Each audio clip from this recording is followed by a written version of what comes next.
السلام علیکم ورحمۃ اللہ وبرکاتہ۔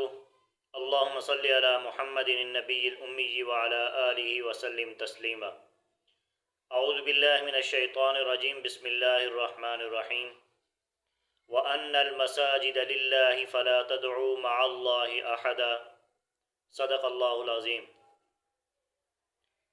اللہ تعالیٰ نے قرآن پاک میں ارشاد فرمایا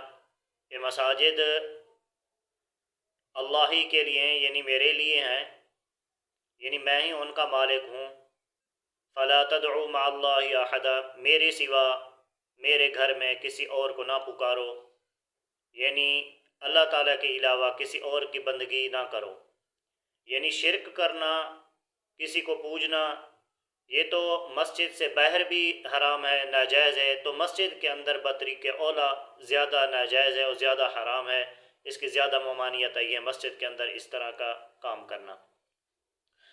تو جو لوگ مسجد اللہ تعالیٰ کی رضا کے لیے بناتے ہیں ان کے لیے کیا انعام ہے؟ حضرت انس رضی اللہ تعالیٰ عنہ سے روایت ہے، وہ فرماتے ہیں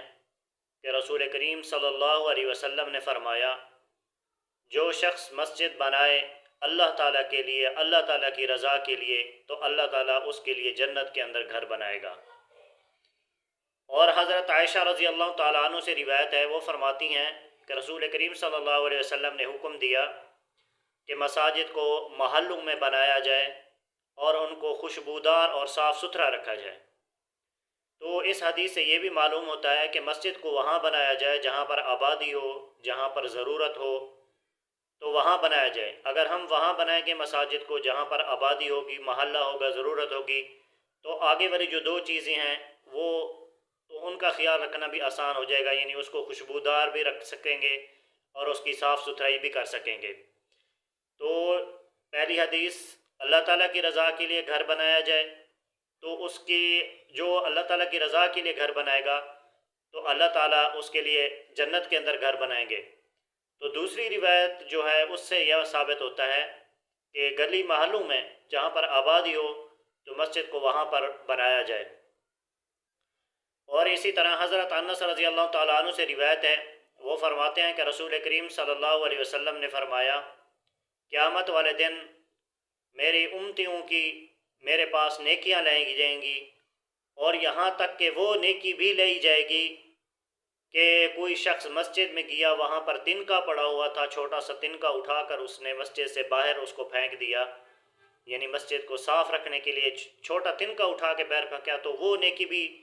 میرے پاس لائی جائے گی۔ اور یہاں تک کہ وہ بڑا سے بڑا گناہ بھی میرے پاس لایا جائے گا۔ حفاظ کرام ضرور اس کو سنیں کہ میرے پاس وہ گناہ بھی، سب سے بڑا گناہ بھی وہ لایا جائے گا کہ اللہ تعالیٰ نے اس کو قرآن مجید کی کوئی ایک سورت عطا کی ہو، یعنی وہ اس نے اس کو حفظ کر لیا ہو اللہ تعالیٰ کے فضل سے، یا کوئی ایک آیت اس نے یاد کر لی ہو اور پھر اس کو اس نے بھلا دیا ہو۔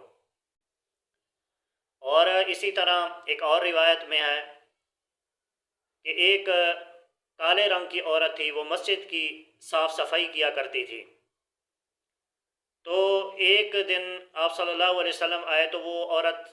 نہیں تھی صفائی والی، تو صحابہ کرام رضی اللہ تعالیٰ عنہ اجمعین سے دریافت کیا کہ وہ عورت کہاں ہے جو خادمہ تھی، مسجد کی صاف صفائی کیا کرتی تھی؟ تو صحابہ کرام رضی اللہ تعالیٰ عنہ اجمعین نے کہا ہے کہ یا رسول اللہ صلی اللہ علیہ وسلم وہ تو فوت ہو چکی ہیں۔ تو آپ صلی اللہ علیہ وسلم نے فرمایا کہ مجھے بروقت آپ لوگوں نے کیوں نہیں بتایا کہ جس وقت وہ فوت ہوئی آپ مجھے اس وقت بتاتے، میں اس کا نماز جنازہ پڑھتا، میں اس کا نماز جنازہ پڑھاتا، اس کے لیے بخشش کی دعا کرتا۔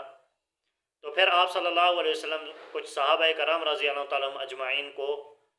اپنے ساتھ لے گئے اور اس کی قبر کے اوپر جا کر کھڑے ہوئے اور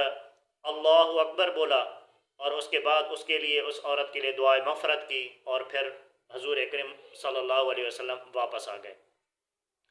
تو یہ عزت اور یہ احترام، یہ اکرام اور یہ خوشخبری ہے ان حضرات کے لیے جو مساجد کو آباد کرتے ہیں اور مسجدوں کو صاف ستھرا رکھتے ہیں، اور مساجد کو ایسی جگہ پہ آباد کرتے ہیں جہاں پر ان کی ضرورت ہوتی ہے، مسلمانوں کو فائدہ ہوتا ہے۔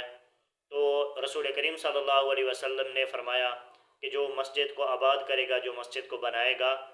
تو وہ اس کے لیے اللہ تعالیٰ جنت میں گھر بنائے گا۔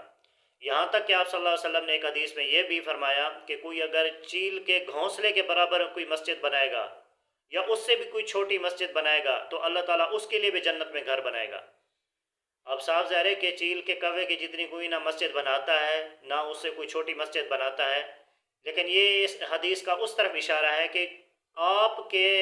طاقت کے مطابق آپ سے جو ہو سکتا ہے آپ مسجد کو لگائیں، مسجد پہ اوپر لگائیں، مسجد کی تعمیر میں لگائیں، 1 اینٹ لگا دیں، 2 اینٹ لگا دیں، 1 روپیہ لگا دیں، 2 روپیہ لگا دیں، اللہ تعالیٰ کا گھر جہاں بن رہا ہے، تعمیر ہو رہا ہے، تو یہ آپ کے لیے ذخیرہ آخرت ہے۔ اس کے بدلے اللہ تعالیٰ انشاءاللہ ضرور بضرور اللہ تعالیٰ آپ کا گھر جنت میں بنائے گا۔ دعا ہے کہ اللہ تعالیٰ ہمیں مساجد کو آباد کرنے کی توفیق عطا فرمائے اور اللہ تعالیٰ کے گھر کی خدمت کرنے کی توفیق عطا فرمائے۔ والسلام ورحمۃ اللہ وبرکاتہ۔